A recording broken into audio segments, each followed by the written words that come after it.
tell you all about international flights. So what is an international flight? An international flight is a form of commercial flight between civil aviation where the departure and arrival takes place in different countries. International flight means you travel to a different country.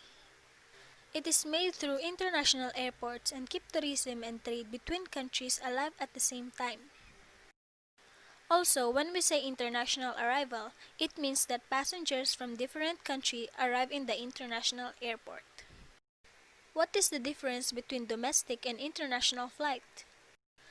A domestic flight is one that stays within the same country, while an international flight is the one that arrives in different country.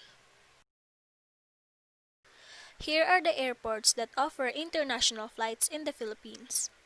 At number 1 is a well-known airport in the Philippines, the Ninoy Aquino International Airport, formerly known as Manila Airport, the main airport in the Philippines.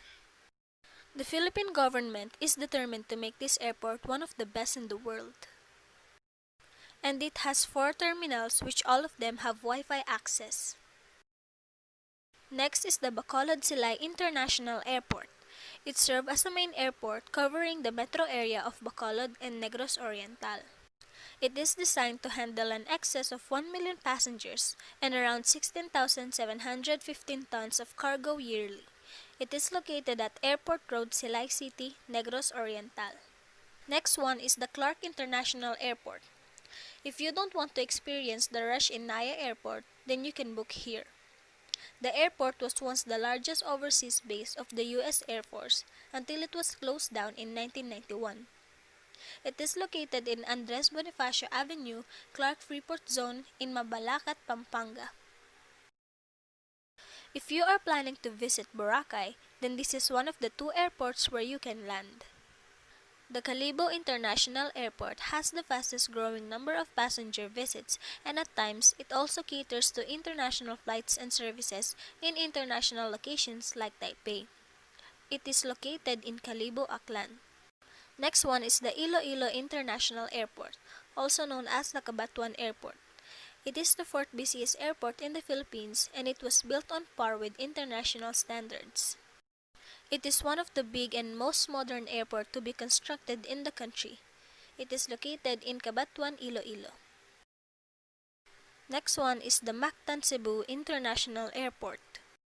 Originally built as an emergency airport for the Strategic Air Command bombers by the U.S. Air Force in 1956.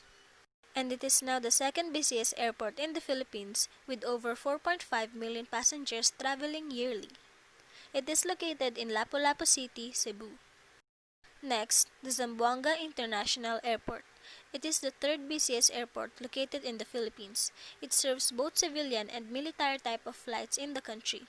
It is located in Baliwasan, Zamboanga City. Next one is the Puerto Princesa International Airport. Located in one of the most beautiful places in the world, the airport serves as a gateway to UNESCO World Heritage Site. It is located in Puerto Princesa, Palawan. Next, the Subic International Airport. Used to be the Naval Air Station QB point of the UN Navy. Now, it is the Asia's largest private aviation port. It is located in Subic Freeport Zone, Zambales. Next is the Francisco Bangoy International Airport, or also known as the Davao Airport, the main airport serving in Mindanao. It is able to handle 2 million passengers yearly, and it is located in Davao City, Davao del Sur. Next is the largest airport in Mindanao, the General Santos International Airport. It was declared as an international airport by the Civil Aviation Authority of the Philippines and now being used as an air station by the Philippine Air Force. It is located in General Santos City, South Cotabato. Next is the Lawag International Airport, famous as a charter destination for tourists coming from China. This main airport is undergoing changes to meet international standards.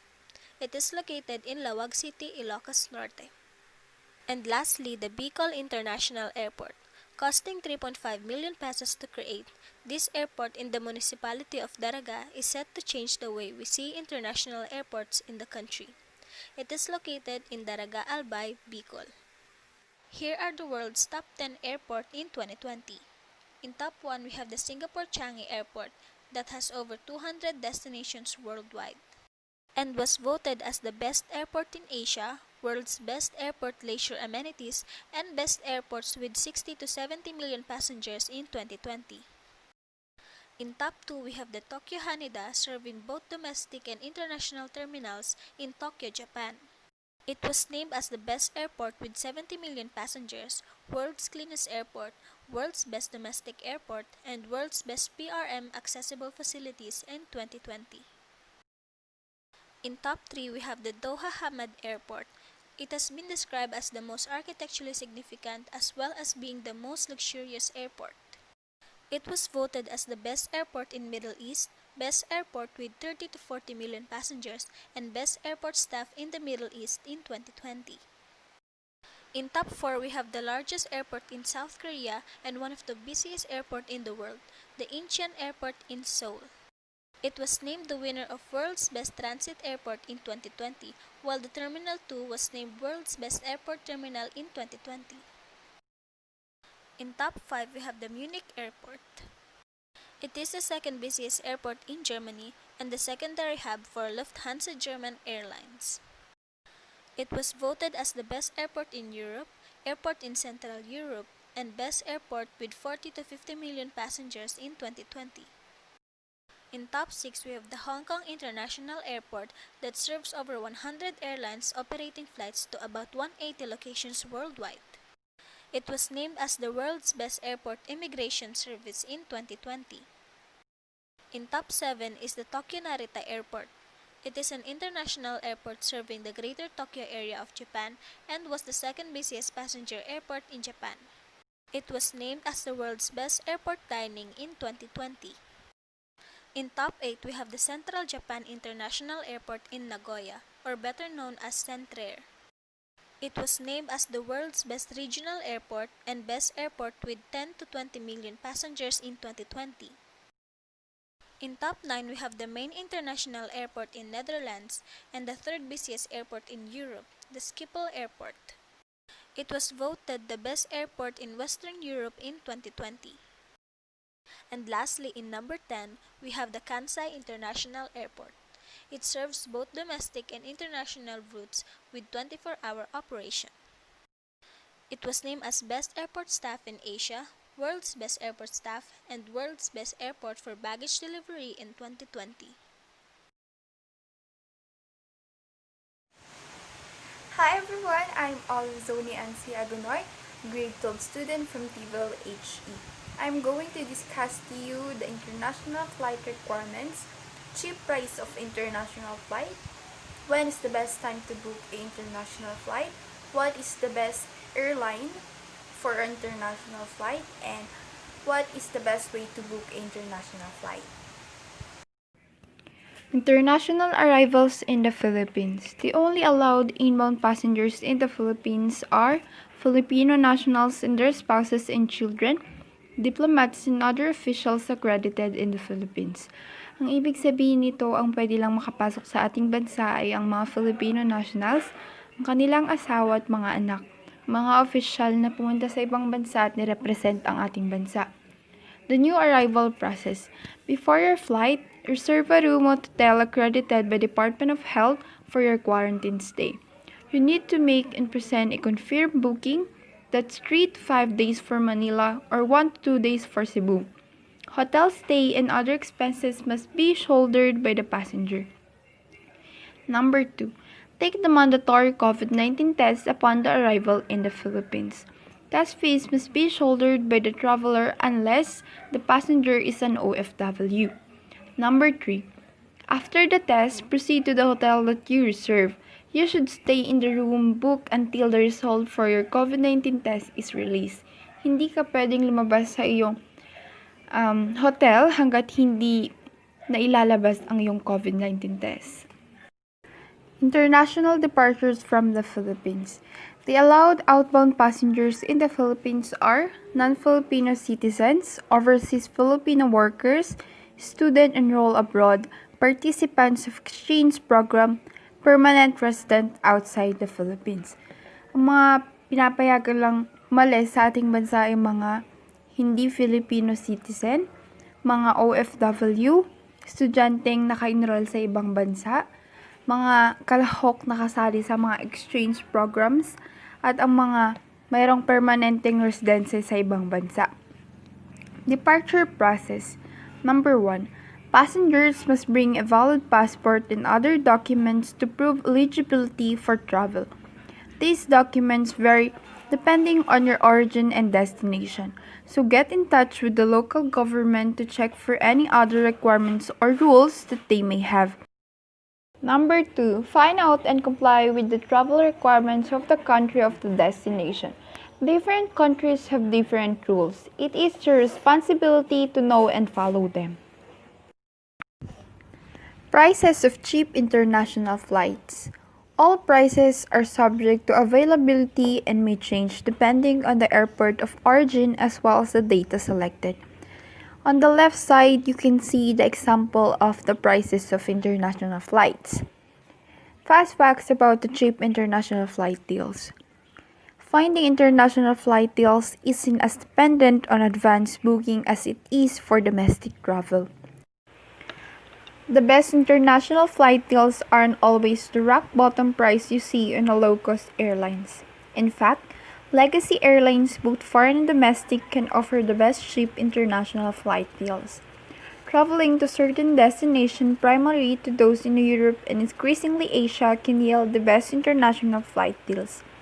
Last-minute international flight deals can be the surprisingly good value, as can multi-city itineraries. When is the best time to book for international flight deals? It may sound surprising, but getting the best international flight deal is not extremely dependent on when you book. This is in large part because of the fact that foreign airlines compete directly with the US ones, and in many of the countries in which they operate, fare sales are simply not as tied to how far in advance you book as they tend to be in the US. It's not at all uncommon to find a rock-bottom fare in an international flight a week or even a day before your travel. However, tools do exist to help you access the applicability of this general rule for your specific travel situation. For international trips, the best time to book a flight is 5 to 6 months in advance. Many weeks in advance to book your international ticket and the cheapest man to travel. What are the best airlines for international flight deals? No one airline has a monopoly on international flight deals, so you should make sure to research as many airlines as possible for your upcoming international travel. Of course, selecting an airline for overseas travel isn't just about cheap international flight deals. It's not a secret that US airlines tend to leave a lot to be desired when it comes to things like food and service when compared to foreign counterparts. Generally speaking, if you can fly an Asia airline to Asia, first-year carriers like ANA, Cathay Pacific, and Japan Airlines are the very best. Or a European airline, at least ones like Lufthansa and Swiss, to Europe, it's a better bet and might even be worth paying a little extra. What is the best way to book cheap international flight deals? Finding international flight deals is only one piece of the puzzle. What's the best way to book them? If you found a fare directly through an airline, it's best to book directly through that airline as opposed to through a first-generation online travel agency, since this often asks fees and see the imposition of strict rules for chance and cancellation. However, you should always double-check to make sure you've gotten the best deal. If you're searching for international flight deals, the news is mostly good. Not only is timing less important for finding cheap international flight than it is for domestic one, but increased competition among a wide variety of carriers make flight sales more common. While low-cost airlines don't always provide the cheapest international flight prices when all is said and done, becoming savvy with Skyscanner tool as well as travel hacking techniques can greatly increase your chances of finding an amazing price. International flights reservation process. Number 1. Flight search. indirect channel, OTA, GDS, meta search engine. A user looks for the right flight via flight booking engine on a third-party website or via GDS terminal. As the flight is chosen, a third party sends the request to the GDS which access the airline's CRS. GDS is a computer network operating as middleman between travel agents and numerous travel service providers. Central Reservation System or CRS. It is responsible for storing and managing all flight-related information, inventory, and ticketing. Direct channel. Airline e-commerce website. If a traveler books directly from the provider, the process skips the whole GDS part and goes straight to the CRS. Number 2. Reservation management. Central reservation system basic functions are inventory and reservation management, passenger name record generation, payment gateway integration, customer information management, booking and cancellation management, refund management, and email notification. While booking a flight, a customer can select a seat right away, but as a rule, airline charges an additional price for this. Otherwise, the seat can be selected during online check-in or be randomly assigned. After a user pays for the ticket, the system generates a passenger's name record, PNR. Passenger name record is a personal code that contains a traveler information and itinerary. Depending on the booking source, it is created either by an airline CRS or a GDS. The PNR is generated based on a passenger personal information, contact details, ticket number, and itinerary. An airline uses a PNR to easily track the passenger's record, ticket number, and exchange information between different airlines. Number 3. Choosing additional services. Ancillary services include an ability to reserve a particular seat, additional baggage, extra legroom, or in-flight meals. When a traveler adds ancillary service during the booking, a merchandising system generates a special service request number. It is a message to the supplier with a request for ancillary service that usually included in the ticket. Besides selling extra services, merchandising systems are also responsible for dynamic pricing and discount offers. Sometimes, systems also include such service as changing the date and the name of the ticket. Number 4. Fares and payments. To receive a ticket with PNR, a traveler must pay the fare. A fare is the amount of money a person must pay for the seat, taxes, and third-party service fee of any.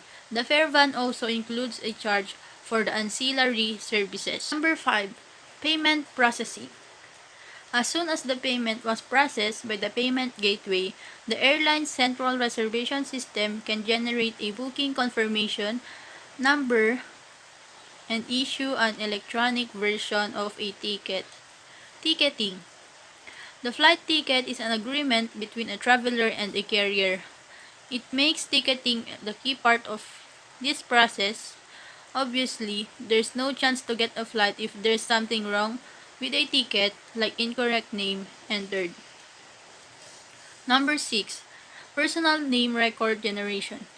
Ticketing is a different concept from booking. Ticketing means that the seat is paid for, it won't be taken, and it belongs to a particular person. This is ensured by a PNR. It is 6-digit code on a ticket that allows airlines to validate the book seated. If it is a trip that consists of several flights by different airlines, an interline booking occurs. For such cases, airlines create an interline commercial agreement for code-shared flights. Regarding this agreement, different airlines issue a single ticket with one PNR, which issued by one of the airlines as if defined an agreement. This is an example of ticket.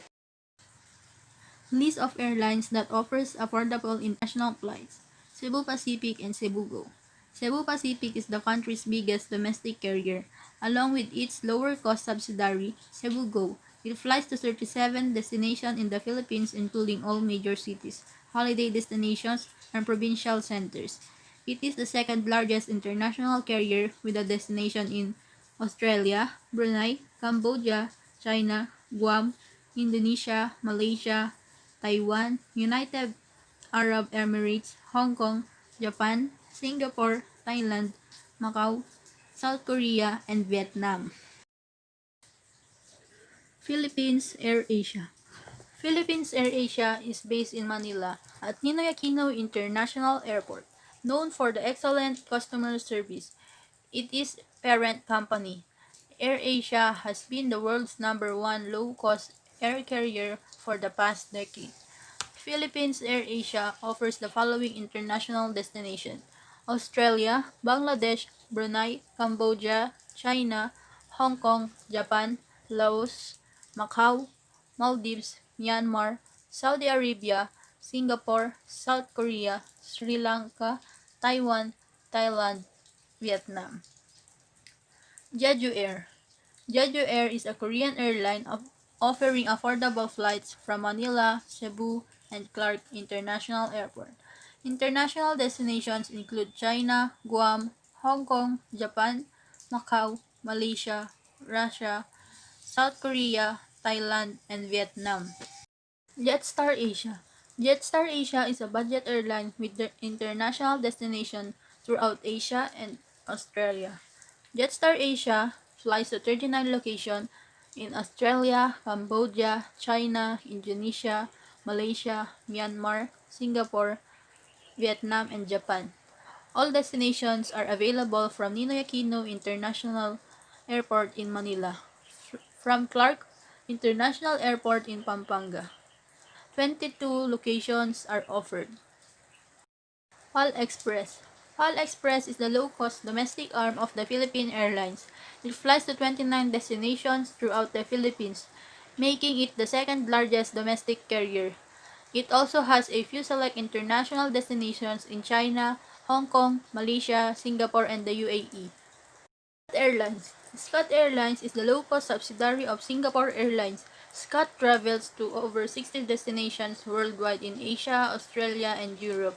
It does not offer domestic flights within the Philippines. However, it does have several regional hubs with international flights departing from 27 Philippine cities.